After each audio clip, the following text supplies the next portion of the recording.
Hello everyone, welcome in my YouTube channel. तो आज हम लोग क्लास 9 के चैप्टर 6 का 6.1 करने वाले हैं। आज हम चैप्टर 6 का शुरुआत करते हैं। तो हमारे सामने 6.1 का फर्स्ट क्वेश्चन लिखा हुआ है। दी गई आकृति में रेखाएं AB और CD बिंदु O पर प्रतिच्छेद करती है। तो रेखाएं C और D ये बिंदु O पर प्रतिच्छेद कर रही है। यदि angle AOC plus angle BOE is equal to 70 degree है,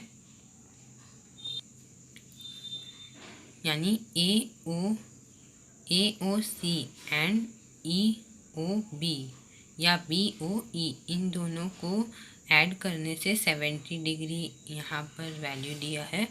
और एंगल BOD यानी BOD ये वाला एंगल 40 डिग्री है। तो हमें एंगल BOE को निकालना है और एंगल COE प्रतिवर्ती COE हमें प्रतिवर्ती कोण ज्ञात करना है, यानी हमें COE ज्ञात नहीं करना है। हमें इसका वैल्यू निकाल के इस पूरे यानी इन सब का टोटल 360 डिग्री होता है। तो हमें 360 से 110 माइनस करेंगे तो हमें पूरा प्रतिवर्ती कोण मिल जाएगा। तो चलिए इसे बनाना शुरू करते हैं। तो सबसे पहले हमें ये लिखना है, यहाँ पर हमें जो जो वैल्यू दिए हैं हमें पहले उसे उतार लेना है। तो हम उसे उतारेंगे।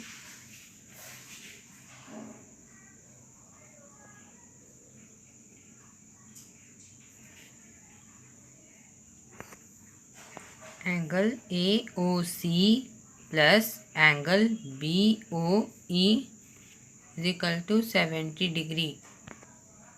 फिर दिया है angle BOD is equal to 40 degree. तो आप जैसा कि देख सकते हैं हमारे पास क्वेश्चन में दिया है कि BOD is equal to 40 degree. तो हमारे पास यहाँ एंगल AOC इसके हम इसे शीर्षाभिमुख कोण कहते हैं। तो जब अगर ये 40 डिग्री है हमारे पास तो ये भी 40 डिग्री होगा। इसे हम लोग शीर्षाभिमुख कोण कहते हैं। तो हमें पहले इसे उतारना होगा और हमें AOC मिल चुका है तो हम इसे भी लिख देते हैं। तो लिखते हैं क्योंकि angle BOD is equal to 40 degree इसलिए angle AOC is equal to 40 degree. हम यहाँ पर कारण भी लिख देते हैं, शीर्षाभिमुख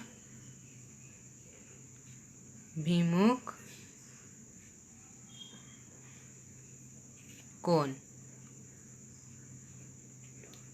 तो हमें यहाँ पर कारण लिखना ज़रूरी होता है। तो हमें AOC 40 डिग्री मिल गया। अब आप यहाँ पर देख सकते हैं कि हमें AOC 40 डिग्री मिला और हमें यहाँ पर AOC plus BOE is equal to 70 degree दिया है। तो हमें EOB को भी अब निकालना पड़ेगा। तो अगर AOC 40 डिग्री है तो हम इसे 70 माइनस 40 करके EOB निकाल सकते हैं, क्योंकि इन दोनों को ऐड करने से हमारा टोटल 70 आया था और यहाँ AOC 40 डिग्री है। तो चलिए हम इसका वैल्यू इस वाले एंगल का वैल्यू निकाल लेते हैं। तो लिखेंगे क्योंकि angle AOC plus angle BOE is equal to 70 degree.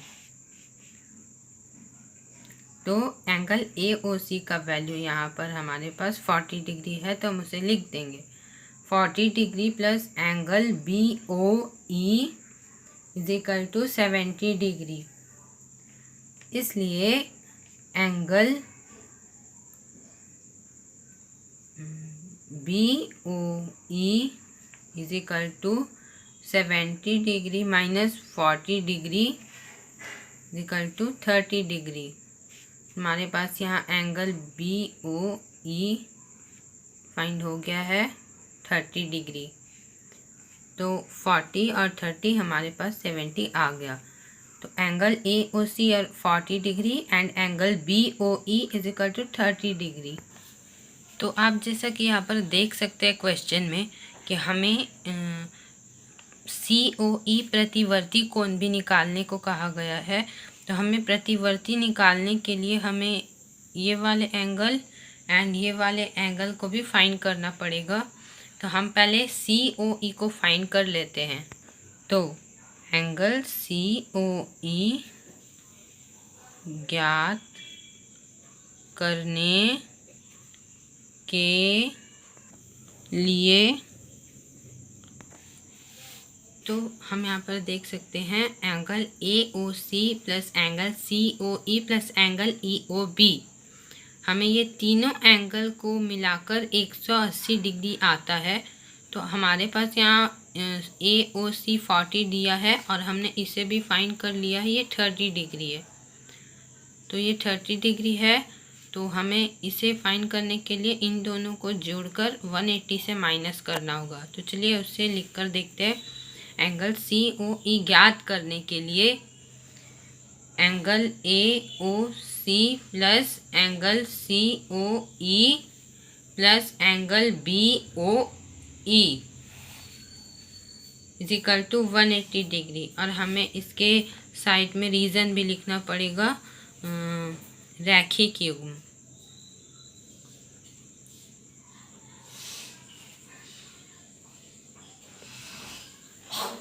अगर आप पीछे के एग्जाम्पल्स को पढ़ेंगे तो आपको रीज़न पता चल जाएगा, क्योंकि हम इसे ये 180 डिग्री है, AB एक सरल रेखा है और उस पर ये तीनों कोण बने हैं, तो हम इसे रैखिक युग्म कहेंगे। चलिए अब हम इसके वैल्यू को नीचे उतार देते हैं। AOC is equal to 40 degree plus angle COE जो हमें फाइंड करना है एंड एंगल BOE जो 30 डिग्री आया था, अब इज इक्वल टू 180 डिग्री। हमें बार बार कारण लिखने की ज़रूरत नहीं है, हम बस ये 2 कॉमा लगा सकते हैं। तो अब हम इस दोनों को ऐड करेंगे तो हमारे पास 70 डिग्री प्लस एंगल COE आ जाता है इक्वल टू 180 डिग्री। इसीलिए तो हमें यहाँ पर क्यूकी का साइन देना पड़ेगा, क्योंकि हम यहाँ कारण भी लिखे हैं और इस रैखिक युग्म से ही हम इसे बना रहे हैं। चलिए लिखते हैं angle COE is equal to 180 degree minus 70 degree. तो angle COE is equal to 110 degree. तो हमारा एंगल COE भी निकल गया है 110 डिग्री। अब हमें AOD को भी फाइंड करना पड़ेगा, क्योंकि हमें यहाँ पर प्रतिवर्ती कोण निकालने का आ गया है। तो प्रतिवर्ती हम तभी निकाल पाएंगे जब हमें सारे एंगल के वैल्यू पता हो। तो अब आप जैसा कि यहाँ पर देख सकते हैं कि angle COE plus angle EOB ये दोनों मिलकर 140 डिग्री के कोण हो जाएंगे, क्योंकि हम यहाँ पर देख सकते हैं कि CO और B A और D के शीर्षाभिमुख है, तो हम इसे 140 डिग्री मान सकते हैं। तो चलिए लिख देते हैं, चूँकि angle COB plus is equal to 110 plus 30 degree is equal to 140 degree. तो चलिए इसीलिए angle AOD is equal to 140 degree. तो हमें यहाँ पर रीज़न लिखना पड़ेगा शीर्षाभिमुख।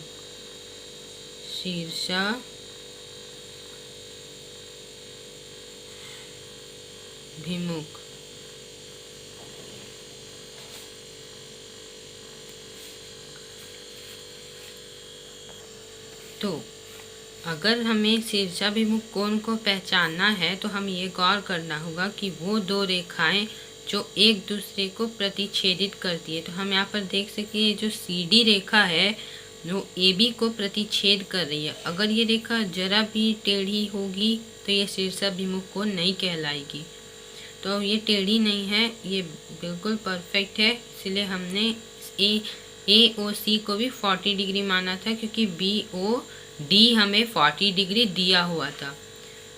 तो अब हमारे पास सारे एंगल के वैल्यू फाइंड हो चुके हैं, तो हम प्रतिवर्ती कोण सी ओ ई भी निकाल सकते हैं, तो हम उसे निकाल लेंगे।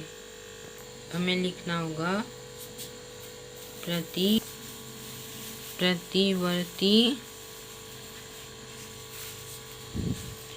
एंगल सी ओ ई ज्ञात करने के लिए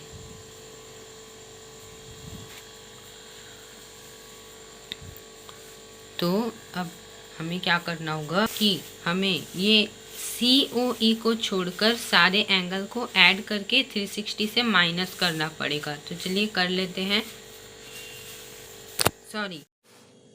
सॉरी हमें यहाँ पर प्रतिवर्ती एंगल COE को ज्ञात करना है।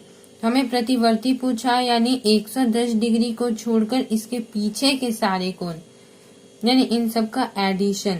तो हमें इन सबको ऐड करके 360 से माइनस नहीं करना है, हमने 360 से 110 डिग्री माइनस करना है, क्योंकि हमें प्रतिवर्ती पूछा है। यानी हमें एंगल COE 110 डिग्री छोड़कर इसके पीछे के सारे एंगल, तो हमें यहाँ पर लिखना होगा प्रतिवर्ती COE ज्ञात करने के लिए प्रतिवर्ती angle COE is equal to 360 degree minus 110 degree.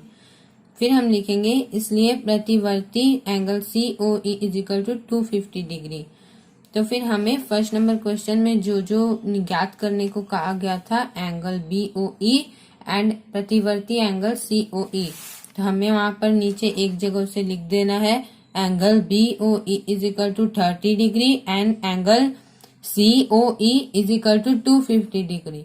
तो हमारा फर्स्ट नंबर क्वेश्चन बन गया है। अब हम दूसरा नंबर क्वेश्चन भी देख लेते हैं। तो हमारा सेकेंड नंबर क्वेश्चन ये है कि यहाँ पर एक आकृति दी है जिसमें एक रेखा है XY और एक रेखा है MN, जो कि एक दूसरे को प्रतिच्छेदित करती है, और XY पर एक लंब खड़ा है OP और वहाँ पर एक और लंब खड़ा है OP के लेफ्ट साइड में OM। तो हमारे सामने क्वेश्चन ये है कि सामने दी गई आकृति में रेखाएं XY और MN बिंदु O पर प्रतिच्छेद करती है। यदि angle POY is equal to 90 degree और A/B इज इक्वल टू 2:3 है, तो एंगल C ज्ञात कीजिए। तो X और MN O पर प्रतिच्छेद करती है, जिस बिंदु पर वो प्रतिच्छेद करी है उसे O माना गया है। और यहाँ पर हमें कि जैसा कि दिख रहा है कि एंगल PO और Y जो है ये 90 डिग्री है, क्योंकि ये समकोण है। और यहाँ पर जो एंगल A है वो 2 है और एंगल B को 3 माना गया। इन दोनों को 1:2 में लिखा गया, यानी अनुपात में दिखाया गया। तो हमें सबसे पहले यहाँ जो कुछ दिया हुआ है हमें उस वैल्यू को यहाँ पर नोट कर देना है। तो हमारे पास हल लिखने के बाद हम लिखेंगे given angle POY is equal to 90 degree and हमें दिया है कि XY और MN प्रतिच्छेदित है ऊपर।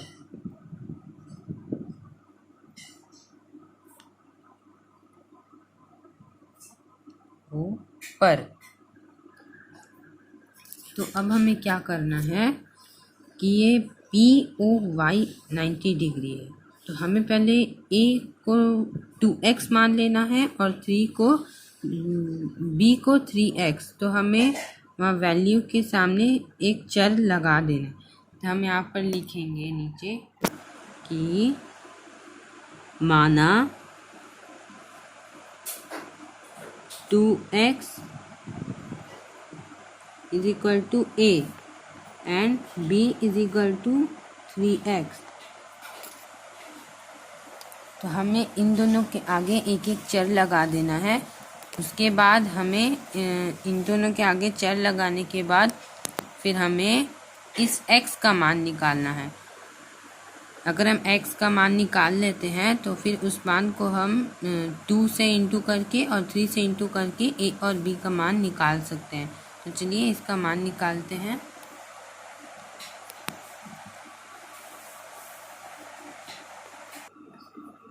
तो हम यहाँ पर इनका एडिशन करते हैं। 5x = 90 डिग्री, क्योंकि एंगल POX बराबर 90 डिग्री। अगर हम इन दोनों को ऐड करेंगे तो 2 3 5 एंड यहाँ पर एक चर लगा है x और ये POY 90 डिग्री है, इसीलिए इन दोनों का एडिशन भी 90 डिग्री ही होगा। तो 5x = 90 डिग्री, क्योंकि y = 90 डिग्री, ये हमारा रीज़न है। एंड x निकालने के लिए हमें 90/5 करना पड़ेगा। तो 5 1 = 5, 18 5 = 90। तो हमारे पास x का वैल्यू 18 डिग्री निकल गया है। मैं इसके पीछे इसलिए का साइन लगाना पड़ेगा। फिर हमें लिखना होगा, क्योंकि x = 18 डिग्री, इसीलिए a = 2 × 18 degree = 36 degree. b = 3 × 18 degree = 54 degree. तो हमारे पास यहाँ a एंड b का वैल्यू निकल चुका है। हमें a और b का वैल्यू निकाल लिया है और हमें यहाँ पर दिया है कि एंगल c ज्ञात करें। तो हम एंगल c ज्ञात करने के लिए हम चाहे तो MN लेकर रैखिक यून से भी निकाल सकते हैं और हम चाहे तो MOY से शीर्षाभिमुख करके भी निकाल सकते हैं। तो अगर हम MOY से निकालेंगे तो 90 + a का मान 36 है, तो 126 डिग्री आएगा। और अगर हम रैखिक युग्म से निकालते हैं तो हमारे पास b का वैल्यू 54 है। अगर हम 180 डिग्री में से 54 को माइनस कर दें तो हमारे पास 126 डिग्री ही आएगा। तो चलिए आपको इन दोनों में से कोई एक तरीक़े को यहाँ पर अपनाना है। तो चलिए हम इसका भी वैल्यू निकालते हैं। हमें लिखना है एंगल C ज्ञात करने के लिए कि हम ये लिखेंगे angle B + angle C = 180 degree. यहाँ हमें रीज़न भी देना पड़ेगा, रैखिक युग्म।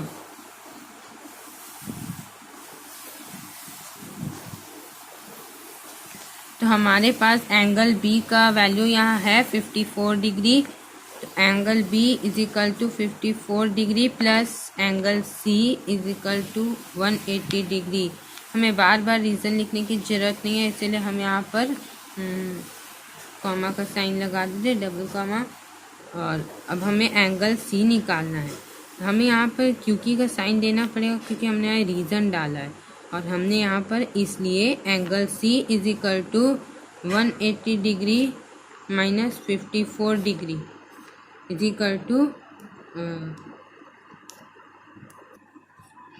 126 डिग्री। तो हमें एंगल C ज्ञात करने को कहा गया था। तो हम यहाँ पर लिखेंगे कि angle A = 36 degree, angle B = 54 degree, angle C = 126 degree. हम यहाँ पर आंसर लिख देते हैं। तो हमारा दूसरा क्वेश्चन भी कंप्लीट हो गया है और बाकी के क्वेश्चन को हम नेक्स्ट वीडियो में करेंगे। तब तक के लिए थैंक यू।